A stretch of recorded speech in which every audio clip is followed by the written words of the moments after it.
আসামের মুখ্যমন্ত্রী কখনো মূর্খর মতো বলতে পারে মেরা লক্ষ্য হ্যায় ইসলাম কো মিটা दूंगा, इस्लाम मिट जानी चाहिए, करुणा की तरह मिट जाना चाहिए।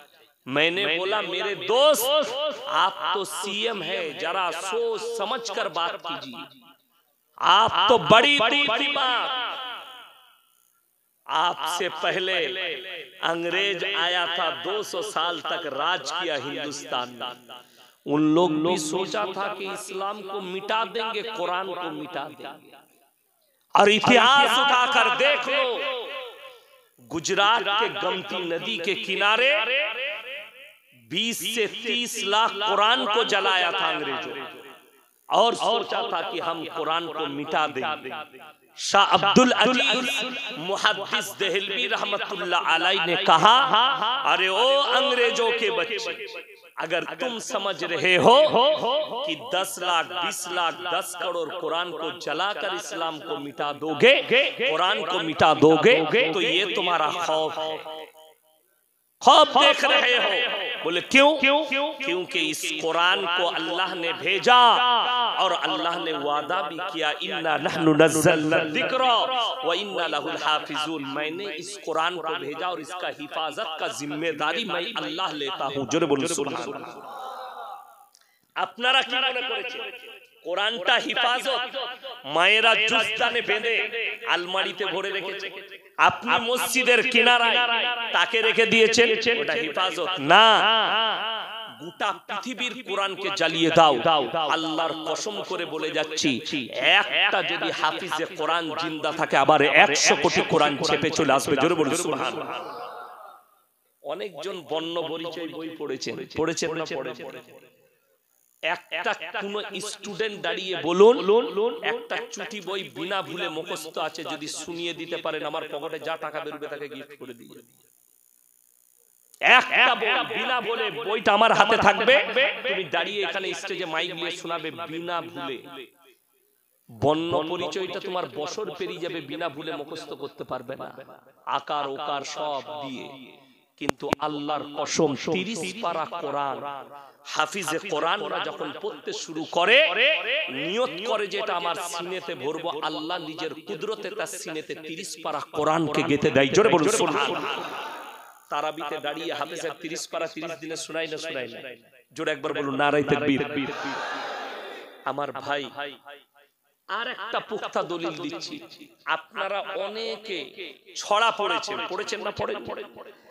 একটা পদ্য, একটা ছড়া, একটা গদ্য আমাকে শুনিয়ে দেন যে গদ্যটার প্রথম লাইন থেকে শেষ লাইন পর্যন্ত শেষের অক্ষর যেন একই থাকে। যেমন বলে দিই, একটা পদ্য আছে বন্দে আলিমিয়ার লেখা, আমাদের ছোট গায়ে ছোট ছোট ঘর, লাস্টের অক্ষরটা কি এলো? কথা বলে না? র। থাকি সে তা সবে মিলে নাহি কেউ পর, আবার লাস্টের অক্ষর কি এলো? র। পাড়ার সকল ছেলে মোরা ভাই ভাই, কি এলো? হস্যই। পাল্টালাম না? পাল্টালাম। এইরকম একটা ছড়া কেউ শুনিয়ে দেন, শেষ পর্যন্ত যেন লাস্টের অক্ষরটা একই থাকে। পৃথিবীতে একটা কোন মৌলবি, মুহাদ্দিস, পীর, ফকির, কবি, সাহিত্যিক একটা বই তাদের বার করে একটা খালি ছড়া দেখিয়ে দাও, একটা পদ্য, একটা গজল লিখেছে, নাত লিখেছে, যার শেষের অক্ষর শেষ পর্যন্ত একই আছে। কোরআন যে আসমানি সত্য কিতাব, যদি বলেন যে কোরআনে কি আল্লাহ এরকম সূরা দিয়েছেন, এরকম কথা লিখেছেন, কোরআন খুলুন 30 পারা। ওয়াশ-শামসি ওয়া দুহাহা ওয়াল القمر إذا تلاها والنهار إذا جلاها والليل إذا يغشاها والسماء وما بناها والأرض وما طحاها ونفس وما سواها فألهمها فجورها وتقواها জোরে বলুন সুবহানাল্লাহ। প্রত্যেকটা আয়াতের শেষে একটাই অক্ষর আল্লাহ সূরার শেষ পর্যন্ত ইউজ করেছেন, একটাও পাল্টায়নি। জোরে একবার বলুন নারায়ে তাকবীর। कुरान के मिटानो स्वप्न, আমি বলেছি আরে तुम ख्वाब देख रहे हो, फिरौन आया था मूसा को मिटाने, खुद मिट गए। नमरूद आया था इब्राहिम को जलाने, खुद खत्म हो गए। और तुम चाहते हो इस्लाम को मिटा दे। ইংরেজরা 200 বছর রাজত্ব করে ইসলাম মিটাতে পারে। বেঈমান কাফেররা আজকে লয়, নবীজি যেদিন থেকে কাবা ঘরে মক্কায় মেহনত শুরু করেছেন ইসলামের প্রচার, সেই দিন থেকে বেঈমান কাফেররা লেগেছে ইসলামের পেছনে। যদি বলেন দলিল, আল্লাহর নবী সাল্লাল্লাহু আলাইহি সাল্লাম কাবা ঘরের ভেতরে কোরআন পড়ছেন। কোথায় বললাম?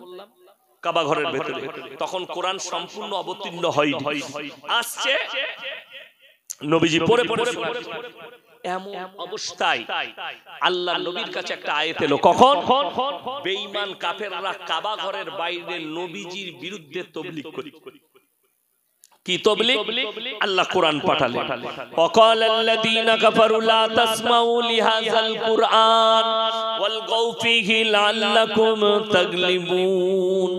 হে নবী, বেঈমান কাফেররা তাবলীগ করছে, নবী যে কোরআন তেলাওয়াত করে সে কোরআন তোমরা শ্রবণ করো না, হাততালি মারো আর কানেতে আঙ্গুল দাও। আল্লাহর কসম, ইসলামকে রুখতে পারেনি গোটা পৃথিবীতে আজকে 250 কোটি মুসলমান। জোরে বলুন সুবহানাল্লাহ। আসামের মুখ্যমন্ত্রীকে বলবো, যারা हमारा नहीं, तुम अपने जो गुलाम बनाया हुआ हो, बना कर रखे हो, उस चैनल वालों से पूछ लो। চ্যানেলটার নাম আজ তাক। কি নাম বললাম? আজ তাক। তার একটা অ্যাঙ্কার আছে, তার নাম হচ্ছে সুধীর চৌধুরী। দেখবেন বড় বড় চুল, হারাম করে ইসলামের বিরুদ্ধে বলে। সে তার ল্যাবেতে ডেকেছে কাকে? ধীরেন্দ্র শাস্ত্রী, বাগেশ্বর ধাম বাবাকে। বাবা চেয়ারে বসে আছে, এই সামনে আছে। বাবা आपको एक आंकड़ा दिखाएंगे। कौन से आंकड़ा? 2015 से 2021 तक হিন্দুস্তান কি अंदर, ভারতের মধ্যে 2015 থেকে 2021 পর্যন্ত কতগুলো মানুষ ইসলাম কবুল করেছে, কতগুলো মানুষ সনাতন ধর্ম আপনিয়েছে। তিনি কাগজ বার করলেন আর দেখালেন গুনতিটা 2015 থেকে 2021 পর্যন্ত ক বছর? 6 বছর। এই 6 বছরের ভেতরে তিনি বলছেন, বাবা 13 লাখ लोगों ने इस्लाम कबूल किया। जोड़े একবার বলুন সুবহানাল্লাহ। 13 লাখ লোক ইসলামকে আপনিয়েছে, ইসলাম কবুল করেছে। আর অন্যান্য ধর্ম থেকে মাত্র 30,000 লোক সনাতন ধর্মকে আপনিয়েছে। বাবা अंतर कितना है? বাবা বললেন আসমান और जमीन का अंतर है। এই বাবা বলছে मुसलमान के दुकान से माल मत खरीदो, उनके साथ संपर्क मत रखो। और इसी हरामखोर बाबा ने खुद मीडिया के सामने कहा, मेरे बहन के शादी के वक्त मेरे किसी मित्र ने मेरे को पैसा नहीं दिया, बल्कि मेरे बाजू में रहता था एक मुसलमान भाई, मेरे दोस्त, उन्होंने 20,000 रुपया दिया था, जिससे मेरे बहन का शादी। বড় কষ্ট লাগে। বাবার বোনের বিয়ের সময় একজন মুসলিম টাকা দিয়েছে, নিজের মুখে বলছে, কিন্তু অন্যান্য অমুসলিম ভাইদিকে বলছে তোমরা তোমাদের প্রতিবেশী মুসলিমের সঙ্গে থাকো না। হিন্দুস্তানের মাটিতে আমরা চাই মন্দিরে আরতি হোক, মন্দিরে ঘন্টা বাজুক, মন্দিরে পুজো হবে, মসজিদে আজান হবে আর নামাজ হবে।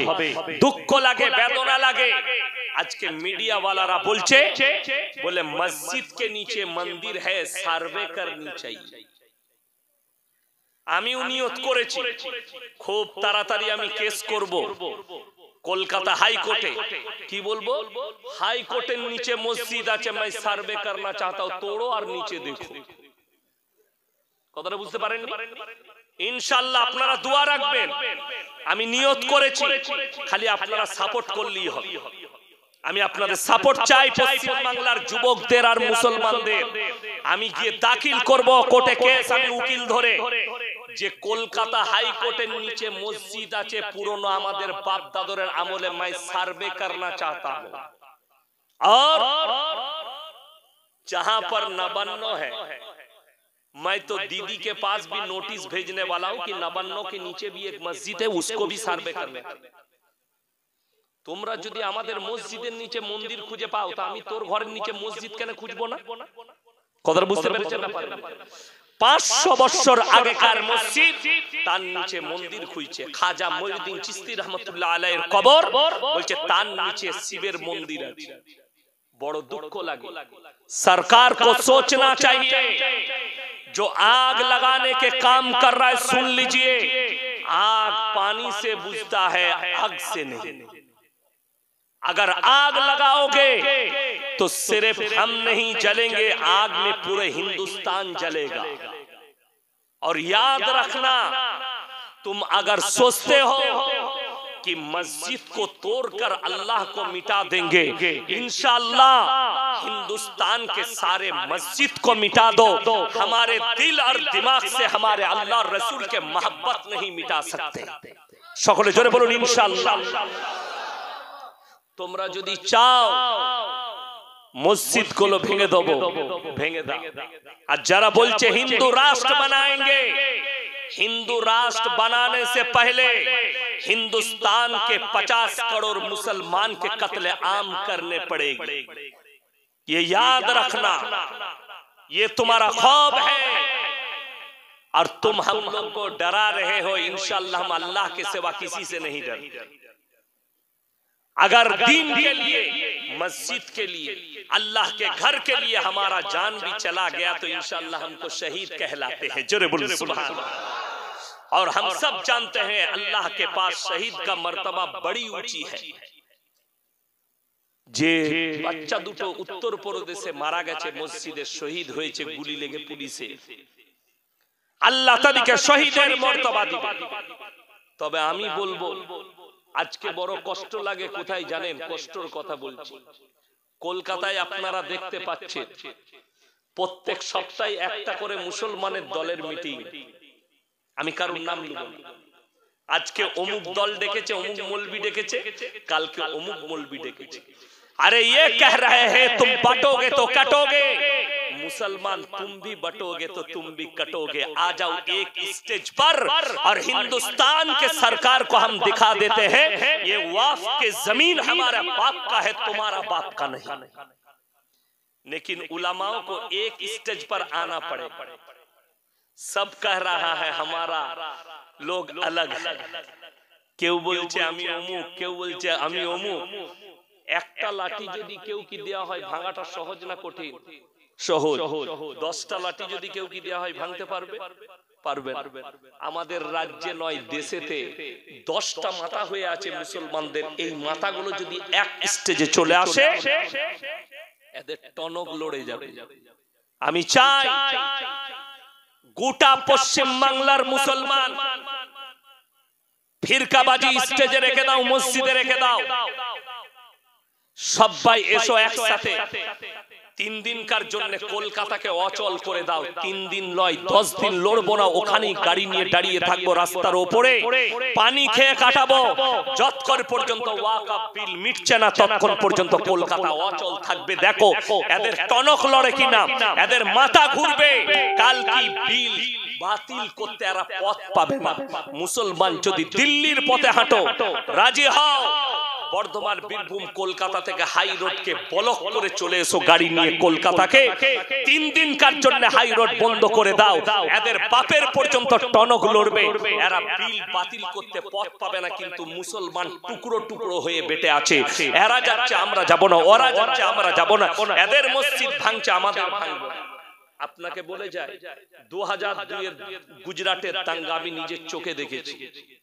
মাদ্রাসা জামিয়াতুল কিরাত কাফেলার ছাত্র আমি, তখন পড়াশোনা করি গুজরাটে। বোম্বাই পালিয়েছিলাম দাঙ্গার সময়। 225টা মসজিদ ভাঙা হয়েছিল, 202টো মাজার গুড়িয়ে দেওয়া হয়েছিল, মুসলমানদেরকে আমভাবে কাটা হয়েছিল। সেখানে দেখা হয়নি কোনটা মুসলমান, কোনটা দেওবন্দি, কোনটা বেরেলি, কোনটা জামাতি, কোনটা ফুরফুরা, কোনটা আজানঘাচি, এইসব কিচ্ছু দেখা হয়নি। এক এক থেকে কাটো, এইটা ছিল তাদের মিশন। আজকে বলে দিই